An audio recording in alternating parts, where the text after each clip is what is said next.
Shalom, selamat pagi Bapak Ibu Saudara.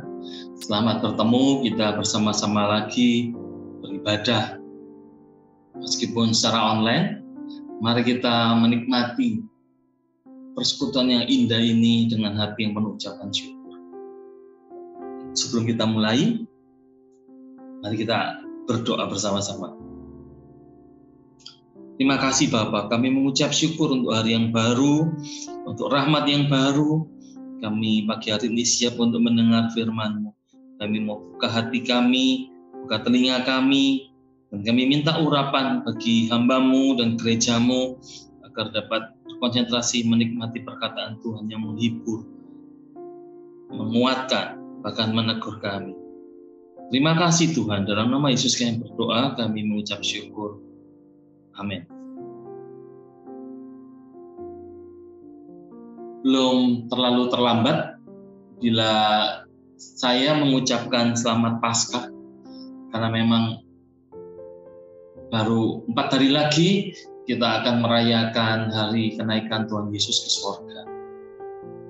Kita mengucap syukur karena Yesus Kristus kita adalah Yesus yang sungguh-sungguh mati dan bangkit. 1 Korintus 15 ayat 17 berkata, dan jika Kristus tidak dibangkitkan, maka sia-sialah kepercayaan kamu, dan kamu masih hidup dalam dosamu. Kalau Yesus tidak sungguh-sungguh dibangkitkan, maka kita adalah orang yang paling malang sedunia. Karena sia-sia kepercayaan kita, kita masih tetap hidup dalam dosa. Tidak ada penebusan, tidak ada pengampunan. Tapi puji Tuhan, yang benar adalah Yesus Kristus sungguh-sungguh bangkit, sungguh-sungguh naik ke sorga, dan menyediakan tempat bagi kita. Pagi hari ini, saya akan membahas bersama saudara suatu istilah trustworthy, atau sederhananya dapat dipercaya. Itu gambar yang saya berikan di layar adalah seperti seorang pemain trapeze. Kalau saudara ingat, di dalam suatu sirkus, selain ada pertunjukan hewan-hewan, ada badut-badut, akrobat, mungkin sepeda roda 1, ada juga yang bermain trapeze. Jadi itu berayun-ayun dari satu ayunan ke ayunan yang lain, disambut oleh temannya. Itu membutuhkan sungguh-sungguh kepercayaan satu sama lain. Setiap orang harus memiliki sifat atau sikap trustworthy, layak dipercaya, dapat dipercaya, supaya dalam permainan itu sungguh-sungguh nggak terjadi kecelakaan, tidak terjadi ada temannya yang sudah terlanjur melepaskan dari tali yang satu, dia tidak diterima oleh temannya sehingga akhirnya jatuh. Tapi kita tidak pernah melihat itu, karena mereka adalah orang-orang yang sungguh saling mempercayai, sehingga ketika itu berjalan dengan lancar, maka mereka sama-sama boleh menghibur penonton sirkus. Kurang lebih seperti itulah istilah trustworthy. Tapi secara khusus pagi hari ini saya beri judul orang percaya yang dapat dipercaya. Loh, Pak, apa memang ada sih orang percaya yang tidak dapat dipercaya? Gimana menurut saudara? Apakah dalam pengalaman saudara dalam bermasyarakat selalu menemui orang yang dapat dipercaya? Bahkan itu pun orang-orang Kristen. Kita mungkin sering mendengar ada banyak orang-orang yang mengaku Kristen, tapi ternyata menipu, ternyata berbohong. Dan pagi hari ini kita akan belajar dari kata ini, supaya kita sungguh-sungguh bisa menjadi orang percaya yang dapat dipercaya. Karena kita juga nggak suka kalau kita sudah menjadi sungguh-sungguh mengatakan yang benar, tapi orang tidak percaya sama kita. Ya. Peristiwa kebangkitan, di seputar peristiwa kebangkitan itu ada sedikit kisah, cuplik kisah yang menarik bagi saya untuk saya bagikan pagi hari ini. Dari Lukas 24 ayat yang ke-10 sampai 11 berkata demikian. Perempuan-perempuan itu ialah Maria dari Magdala dan Yohana dan Maria ibu Yakobus dan perempuan-perempuan lain juga yang bersama-sama dengan mereka memberitahukannya kepada rasul-rasul.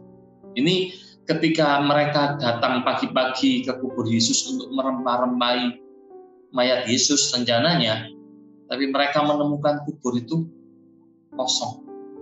Ya, kita lanjutkan ayat 11-nya.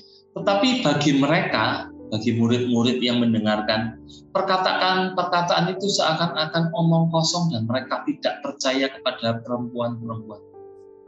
Menyedihkan ya, perempuan-perempuan yang sudah datang ke kubur, mereka menyampaikan berita sukacita, kebangkitan, tapi mereka tidak dipercaya. Bagaimana perasaan saudara andai kata saudara berada di pihak para perempuan itu? Padahal apa sih berita yang dibawa itu? Mari kita lihat di ayat yang keempat dari Lukas 24 ini. Ini yang dialami oleh perempuan. Beberapa perempuan itu. Sementara mereka berdiri termangu-mangu, karena hal itu, tiba-tiba ada dua orang berdiri dekat mereka, memakai pakaian yang berkilau-kilauan. Mereka sangat ketakutan dan menundukkan kepala. Tetapi kedua orang itu berkata kepada mereka, "Mengapa kamu mencari Dia yang hidup di antara orang mati? Ia tidak ada di sini. Ia telah bangkit. Ingatlah apa yang dikatakannya kepada kamu ketika ia masih di Galilea, yaitu bahwa Anak Manusia harus diserahkan ke tangan orang-orang berdosa dan disalibkan dan akan bangkit pada hari yang ketiga." Jadi ada dua malaikat yang menemui mereka di kubur Yesus yang mengatakan, "He is risen." Dia sudah bangkit. Kamu tidak bisa mencari orang hidup di antara orang mati. Berita ini yang dibawa oleh perempuan-perempuan ini kepada para murid. Dan bukankah itu adalah berita yang gembira bahwa Yesus itu bangkit. Jadi perempuan-perempuan ini tidak berbohong. Dia mengatakan kebenaran bahwa Yesus bangkit. Saya ingat tentang hal seperti ini ketika nenek saya meninggal sekitar tahun 89 kalau saya nggak salah ingat. Meninggalnya di sore hari dan di zaman itu belum ada ijazah, sehingga dia disemayamkan juga di ruang tamu, di ruang depan. Mak ini sehari-hari tinggal bersama saya, juga bersama Bu Dedi sebagai cucu-cucunya. Dan sore hari itu ketika meninggal, ya sudah, kita baringkan di ruang tengah, kita panggil, ada yang memanggilkan dokter puskesmas untuk memastikan bahwa beliau sudah meninggal dan diberikan surat keterangan. Dan malam itu kami anak-anak atau cucu-cucu tepatnya tidur ya bergelimpangan di bawah jenazah yang dibaringkan di atas dipan itu. Rumah kami nggak luas sehingga ya ketika itu pintu jendela kan dilepas semua. Dan ketika dilepas ya kita tidur di depan, istilahnya ya biar istilah berjaga-jaga lah sekalian ya. Dan kita sempat bergurau sesama cucu ini, bercanda. Ini kalau emak bangun, kita kira-kira lari, takut, atau kita gembira? Saya menjawab, kalau emak bangun, berarti hidup lagi. Saya nggak akan lari. Saya akan bergembira. Kenapa? Karena orang yang saya kasihi, yang kami kasihi, hidup kembali. Kita nggak akan takut, bahkan bergembira. Nah, berita kebangkitan ini mestinya adalah berita yang sungguh-sungguh menggembirakan bagi para murid. Tapi kenapa pembawa beritanya nggak dipercaya? Karena apa? Mereka ini lupa pada janji yang disampaikan oleh Tuhan Yesus. Seperti kata malaikat tadi. Kita baca ayat berikutnya, tadi dikatakan di ayat 6, ia tidak ada di sini, ia telah bangkit. Ingatlah apa yang dikatakan Yesus kepada kamu ketika masih di Galilea, yaitu bahwa anak manusia harus diserahkan ke tangan orang-orang berdosa dan disalibkan, dan akan bangkit pada hari yang ketiga. Maka teringatlah mereka akan perkataan Yesus. Jadi ketika malaikat menyampaikan, perempuan-perempuan ini ingat, oh iya, Yesus pernah ngomong begitu. Tapi beda dengan murid-murid yang tadi disampaikan itu. Mereka nggak ingat sama sekali. Dan kalau kita lanjutkan di ayat ke-9, dan setelah mereka kembali dari kubur, perempuan-perempuan ini, mereka menceritakan semuanya itu kepada ke-11 murid dan kepada semua saudara yang lain. Ya kan?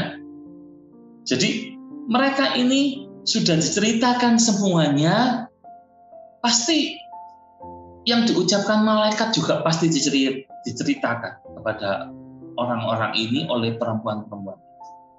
Tapi karena mereka lupa, ya sudah, mereka menganggap itu omong kosong.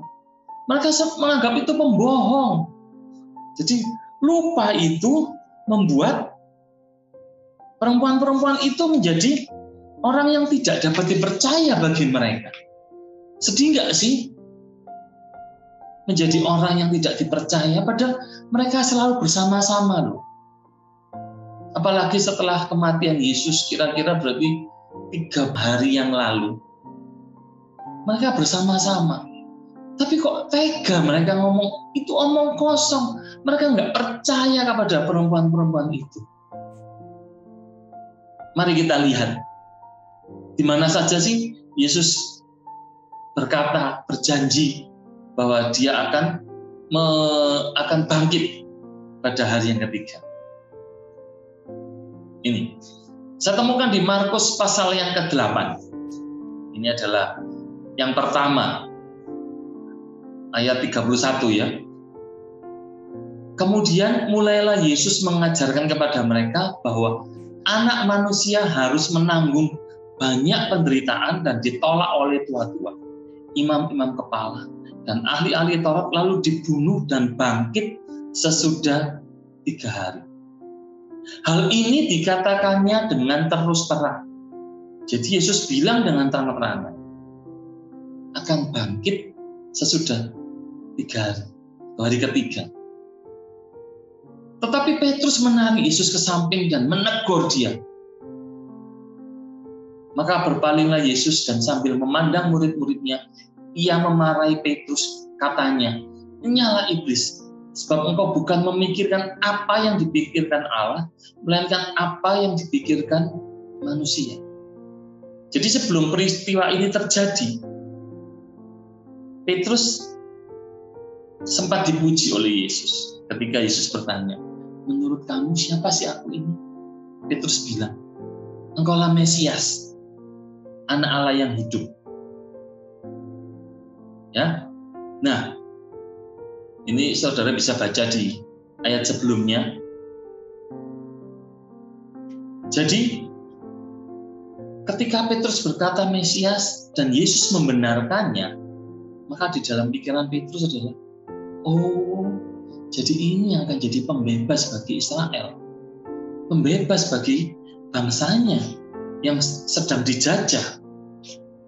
Mesias dalam pengertian Petrus dan di masa itu juga adalah orang yang diurapi Allah, pribadi yang diurapi Allah untuk membebaskan bangsa Israel dari musuh-musuhnya.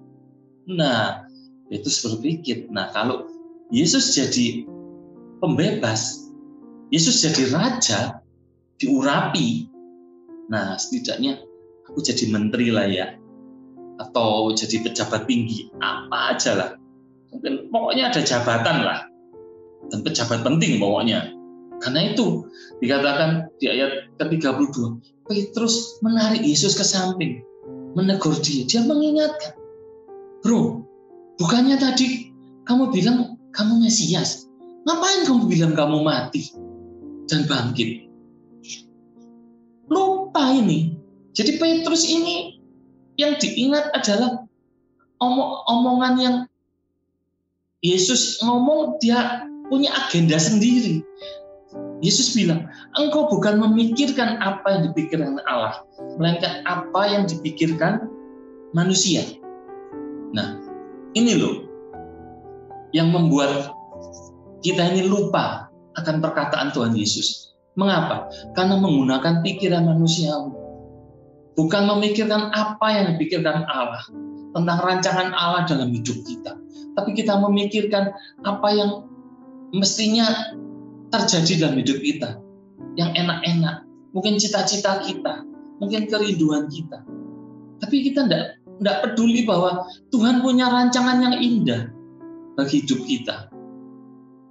Ya, hari ini firman Tuhan mengingatkan, kalau mungkin ada janji dari Tuhan yang khusus kepada saudara, dan lama tidak terjadi, kita mulai melupakan. Dan seringkali kita juga tawar hati. Padahal ketika kita percaya akan firman-Nya yang berkata bahwa Allah itu turut bekerja dalam segala sesuatu untuk apa? Mendatangkan kebaikan. Jadi jangan kita paksakan agenda kita. Oh Tuhan, harusnya kalau nolong saya itu begini loh. Harusnya saya ini begini. Kita lupa bahwa rancangan Tuhan itu jauh lebih tinggi dari rancangan kita. Pekerjaan Tuhan itu selalu baik bagi kita. Mendatangkan kebaikan bagi kita. Untuk siapa? Untuk saudara dan saya yang mengasihi Dia, yang terpanggil sesuai dengan rencana Allah. Itu yang pertama. Kita menanggapi firman atau perkataan Tuhan dengan pikiran manusia. Itu bisa membuat kita lupakan firman Allah. Yang kedua, mari kita lihat.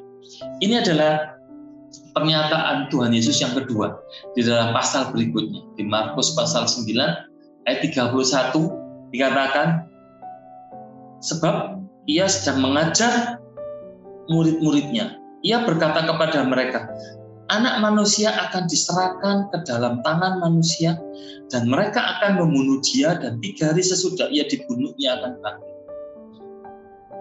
Ayat ke-32, mereka tidak mengerti perkataan itu namun segan menanyakannya kepada mereka. Sungkan atau pegah lah, ya udahlah wis, apa terserah wis, mau ngomong apa terserah. Kalau saudara mungkin sering mendengar ungkapannya, malu bertanya, sesat di jalan. Nah, ini hal yang kedua yang membuat kita nggak ngerti atau lupa dengan firman adalah ketika kita segan bertanya. Kalau ada firman yang kita nggak ngerti, kita nggak mau mencari tahu apa sih itu. Padahal saudara punya gembala yang bisa ditanya. Apa sih Pak maksudnya seperti ini? Pasti gembala saudara akan dengan sangat senang hati menguraikan, menceritakan atau menerangkan apa yang saudara tidak mengerti. Dan ketika saudara bertanya dan saudara mengerti, maka saudara tidak akan pernah melupakan. Ya, 1 Tawarik berkata, percaya kepada Tuhan dan Allahmu, percayalah kepada nabi-nabinya dan kamu akan berhasil. Ketika saudara nggak mengerti, saudara bertanya, Berarti saudara percaya kepada hamba-hamba Tuhan yang Tuhan tunjuk sebagai otoritas di atas saudara. Itu akan menolong saudara untuk mengingat setiap janji Tuhan. Karena saudara tidak segan bertanya. Itu yang kedua. Yang ketiga, kita akan lihat di dalam pasal berikutnya dari kitab Markus ini, Injil Markus. Pada ayat yang ke-33, katanya, ini pemberitahuan ketiga, sekarang kita pergi ke Yerusalem dan Anak Manusia akan diserahkan kepada imam-imam kepala dan ahli-ahli Taurat, dan mereka akan menjatuhi dia hukuman mati. Dan mereka akan menyerahkan dia kepada bangsa-bangsa yang tidak mengenal Allah. Dan ia akan diolok-olokkan, diludahi, disesah, dan dibunuh. Dan sesudah 3 hari ia akan bangkit.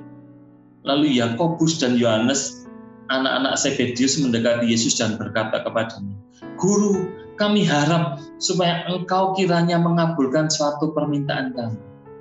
Lucu ya. Dan pada ayat 41, kita baca, mendengar itu ke-10 murid yang lain jadi marah kepada Yakobus dan Yohanes. Yesus ini sudah cerita, menyampaikan bahwa dia akan mati, dibunuh, dan akan bangkit kembali. Tapi lupa. Murid-murid melupakan gara-gara apa? Ada orang-orang yang tidak nyambung, orang-orang egois saya kata. Lah kok sempat-sempatnya minta permintaan kami tolong dikabulkan.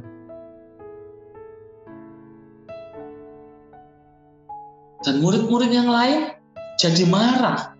Nah ini akhirnya pesan Tuhan terkaburkan, terdistraksi oleh apa?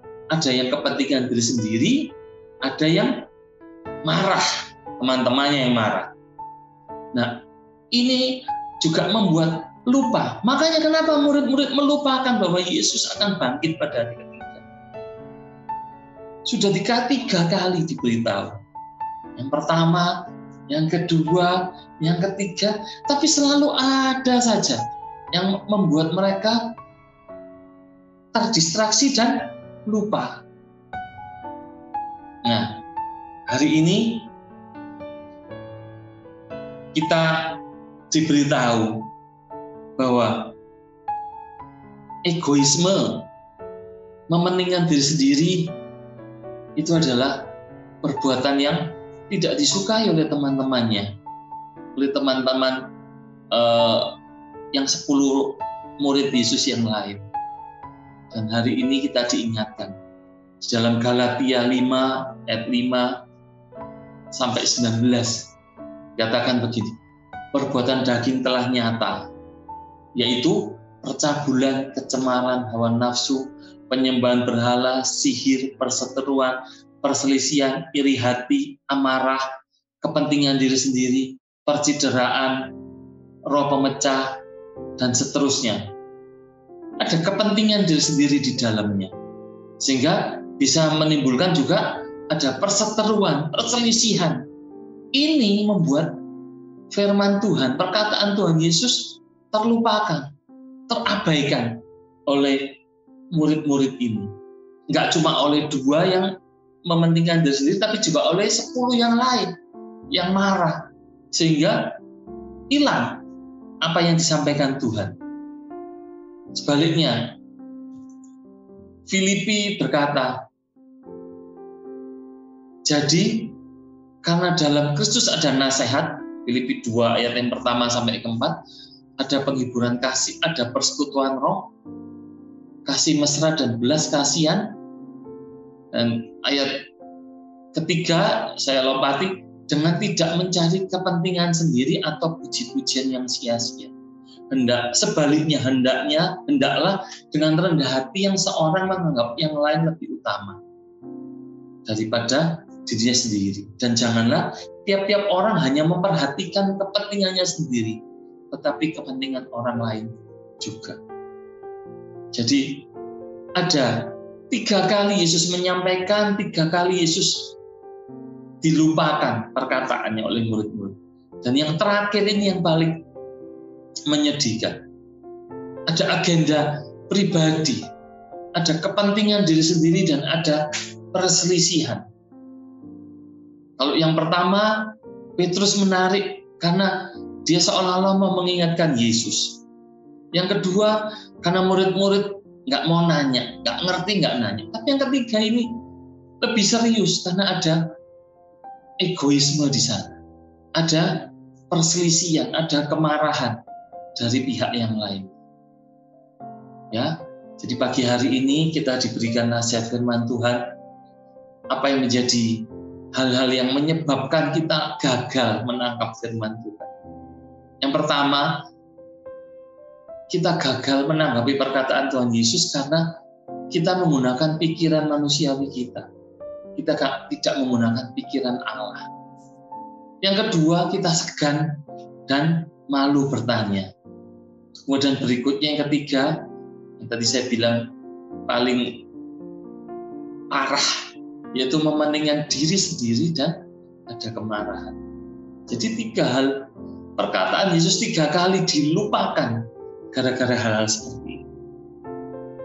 Nah, sekarang saudara dan saya tinggal memilih mau mengabaikan firman atau menerima firman, sehingga kita menjadi orang percaya yang percaya firman. Jangan sampai kita jadi orang Kristen yang dikatakan orang percaya tapi nggak percaya firman, seperti yang disampaikan oleh perempuan kepada murid-murid yang lain, menganggap itu omong kosong. Ingatlah setiap janji Tuhan dalam kehidupanmu. Ingat setiap firman yang kita tangkap dalam kehidupan kita. Biarlah itu tumbuh dalam kehidupan kita, sehingga kita sungguh menjadi orang-orang percaya yang dapat dipercaya, tapi kita juga bergaul dengan orang percaya yang kita percayai perkataannya. Dan pilihan ada di tangan saudara. Tapi bagi saya akan memilih menjadi orang percaya yang dapat dipercaya. Kiranya sharing saya yang singkat ini boleh memberkati saudara. Mari kita berdoa. Terima kasih Tuhan untuk pesan firman-Mu yang menegur kami, supaya kami sungguh menjadi orang percaya yang dapat dipercaya. Perkataan kami sungguh-sungguh benar, kami tidak berdusta, kami tidak membual, tapi sungguh-sungguh kami menyampaikan kebenaran firman. Setiap kami berkata-kata, biarlah kami seperti mengucapkan firman Tuhan, sehingga kami boleh menjadi trustworthy believer bagi setiap orang di sekeliling kami.